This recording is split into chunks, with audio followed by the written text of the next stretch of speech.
আমি আপনাদের কাছে হাত জোর করতেছি, আপনারা আমার সন্তানটাকে বাঁচান। আমার সন্তানটার পিছনে আমার অনেক টাকা লাগে, ডাক্তারে আমার অনেকগুলো ওষুধ লিখে দিছে, আমি ওগুলো কিভাবে চালাবো?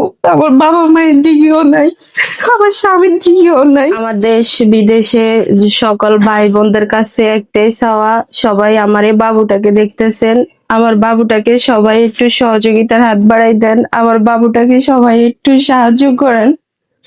আমার বাবুটা দেখতে অনেক ভালো, কিন্তু আমার বাবুটার ভিতরে অনেক সমস্যা, ওর পেটে ওর খাদ্য নারীতে অনেক সমস্যা, ওর বাড়তি কোনো খাবার দিতে পারি না আমি। ওর এখন 1 বছর 2 মাস।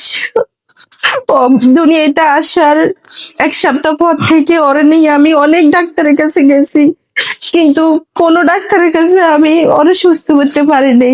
পরে আমি ঢাকা ভর্তি ছিলাম 18 দিন আমার বাবুটাকে নিয়ে।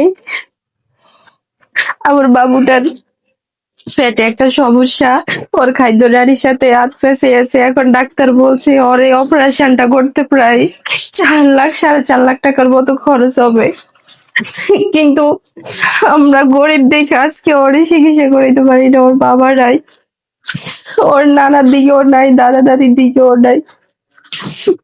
আচ্ছা, তো এই যে মানে চিকিৎসা করতে কত টাকা লাগতে পারে, কিভাবে কি হয়েছে সে কথাগুলো একটু বলেন। ও দুনিয়াতে আসার প্রায় 1 সপ্তাহ পরে ওর হঠাৎ করে মানে হাত পা বন্ধ হয়ে আসে, তারপরে হঠাৎ করে ওর পেট ফুলে যায়, ঠিক মতো মানে দুধ খাই, দুধ হজম করতে পারে না। তো পরে আমরা প্রায় সাধারণ একটা ডাক্তারের কাছে নিছি, উনি বলছে যে আপনাদের এটা আস্তে আস্তে ঠিক হয়ে যাবে ছোট বাবুরা, কারণ এমনিতেই একটু বমি টুবি করে। এরপরে দেখি যে না, দিন দিন মানে ওর অবস্থা আরো খারাপ হয়ে যায়। পরে আমরা লক্ষ্মীপুর প্রায় অনেক ডাক্তার দেখানোর পরে ডাক্তার আমাদেরকে ভর্তি দিছে, ভর্তি দেওয়ার পরে আমরা সদরেও ভর্তি ছিলাম, কারণ আমাদের তো ওই টাকা পয়সা নাই যে আমরা প্রাইভেটে ভর্তি হব। এরপরে আরেক ডাক্তার আমাদেরকে সদরে থেকে প্রাইভেটে রেফার করে, প্রাইভেটে আমরা প্রায় অনেক দিন ছিলাম। অনেক টাকা পয়সা মানুষের কাছ থেকে ঋণ করে আমরা আমার এই বাচ্চাটার পিছনে দিছি, কিন্তু তারপরও আমার সন্তানটাকে আমি বাঁচাইতে পারিনি। আমার সন্তানটা অনেক অসুস্থ। ঢাকা নেওয়ার পরে ডাক্তাররা যত পরীক্ষা দিছে সব পরীক্ষা করার পরে দেখে যে ওর পেটে সমস্যা। বলে যে আপনাদের বাবুর তো পেটে সমস্যা, এখন আপনারা এটা অপারেশন না করলে তো ভালো হবে না, প্রায় আপনাদের তো 4.5 লাখ টাকার মতো খরচ হবে। আচ্ছা, তো ওর মা আপনার ক্যামেরার সামনে এসে কেন সাহায্য সহযোগিতা চাইতে হবে? ওর বাবা নাই, ওর যখন 2 মাস আবার প্রেগনেন্ট তখন ওর বাবা চলে গেছে।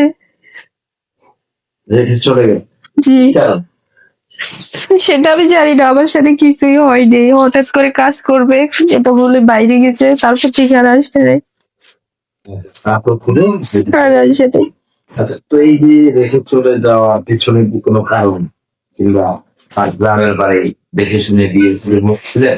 আমরা আমরা রিলেশন করে বিয়ে করছি।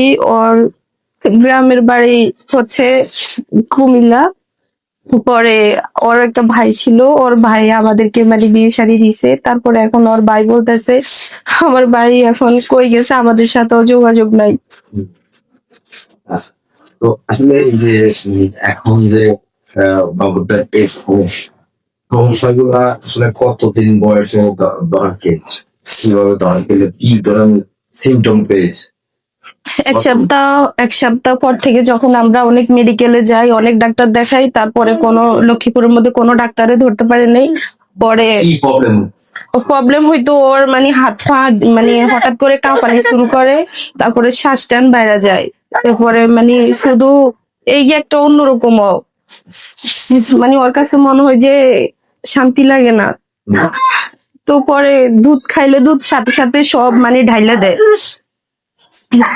পরে অনেক মানে যারা হুমা অনেক কিছু করছে, করার পরে দেখি যে কোনো পরিবর্তন আসে না। তো পরে আমরা নিয়ে গেছি ঢাকা, আমাদেরকে ঢাকা রেফার করছে। পরে ঢাকা রেফার করার পরে ওখানে যাওয়ার পরে ডাক্তার আমাদের সব কাগজপত্র দেখছে, হুম, দেখার পরে বলছে যে ঠিক আছে তাহলে আপনাদেরকে আমরা কিছু টেস্ট দিতেছি, আপনারা ওগুলা করান। তো পরে আমরা ওই টেস্ট গুলা করানোর পরে 18 দিনের দিন আমাদেরকে বলতেছে যে দেখেন আপনাদের তো এই সমস্যা, এখন আপনারা কি অপারেশন করবেন? তা আমরা বলছি যে স্যার আমরা তো গরিব মানুষ, হুম। ওর নানা নানির দিকেও নাই, ওর বাবা মায়ের দিকেও, দাদা দাদির দিকেও নাই, ওর বাবাও নাই, আমি কিভাবে করব? তো বলছে ঠিক আছে আমি এখন ওষুধ লিখে দিতেছি, আপনারা এখন ওষুধ খাওয়ান, কিন্তু যখন ওর 1 বছর পূর্ণ হবে তখন আবার নিয়ে আসিয়েন আপনারা ওকে টাকা পয়সা ম্যানেজ করে, কিন্তু ওর অপারেশনটা করাই লাগবে। তো আসলে এখন ওর বাবা কি কোনো খবর পেয়েছেন? যেটা এখনো পান। আচ্ছা, তো এই যে 4.5 লক্ষ টাকা যেটা খরচ লাগবে, এই খরচটা করলে কি আপনার বাবু সুস্থ হবে? ডাক্তার তো বলছে আলহামদুলিল্লাহ আপনারা আগে এটা করানোর পরে বাচ্চা রাখার ইচ্ছে হয়েছে আল্লাহ, হ্যাঁ। আপনি টাকা পয়সা ব্যবস্থা করে আসলে আমরা এটা দেখি। আচ্ছা, এখন কত টাকা আপনার ব্যবস্থা পেরেছে? আমি এখন 1 টাকাও ব্যবস্থা করতে পারিনি, কারণ ডাক্তারে যে ওষুধ ওরে লেখা দিছে আমি ওই ওষুধগুলো চালাইতে আমার অনেক কষ্ট হয়ে যায়। হুম, আচ্ছা। তো আপনার যদি মানে 1 টাকাও আসলে এই করতে পারেনি, তাহলে 1 টাকাও যে আপনার ব্যবস্থা করতে পারেনি, তো এই যে এই 1 টাকাও ব্যবস্থা করতে পারেন না, এখন ক্যামেরার সামনে আসছেন, ক্যামেরার সামনে দিয়ে মানে 2.5 টাকা দিবে মনে হয়? আমার ভাই বোনদের কাছে, সকল দেশ প্রবাস ভাই বোনদের কাছে আমার একটাই চাওয়া, আপনার কাছে আমি আসছি আমার এই বাবুটাকে নিয়ে, আপনারা সবাই যে যেখান থেকে যাওয়া পারেন আমার এই বাবুটার জন্য একটু সহযোগিতা করেন। আমার বাবুটা দেখতে দেখা যায় অনেক ভালো, কিন্তু আমার বাবুটা অনেক অসুস্থ। আমার বাবুটাকে আপনারা যদি একটু সহযোগিতা করেন আমি ওকে চিকিৎসা করাইতে পারবো। আচ্ছা, তো এই যে এই ভিডিওটা চলছে কিংবা আপনার প্রবাসে আছে, কাজের উদ্দেশ্যে আর কিছু আছে?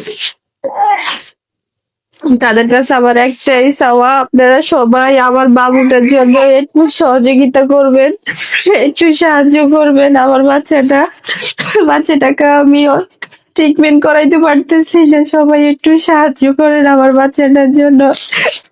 এই বাবুকে জি, এবার সামনে যে ওর নাম কি? ওর নাম আনাস। আনাস। আনাস, ভালো আছো? তো আপনার সাথে যোগাযোগ করতে চাই, এই যদি আপনার পাশে দাঁড়াবে জি, কিভাবে দাঁড়াবে? আমার ফোন নাম্বার আছে। ফোন নাম্বার আছে, জি, ফোন নাম্বারটা বলেন। দর্শক আপনারা যে যেখানে আছেন এই নাম্বারে যোগাযোগ করলে পাবে। দর্শক আপনারা যে যেখানে আছেন খাতা মানে সাহায্য করবেন, সহযোগিতা করবেন তাদের। থাকবেন ভালো থাকবেন, সুস্থ থাকবেন। আল্লাহ হাফেজ, আসসালামু আলাইকুম।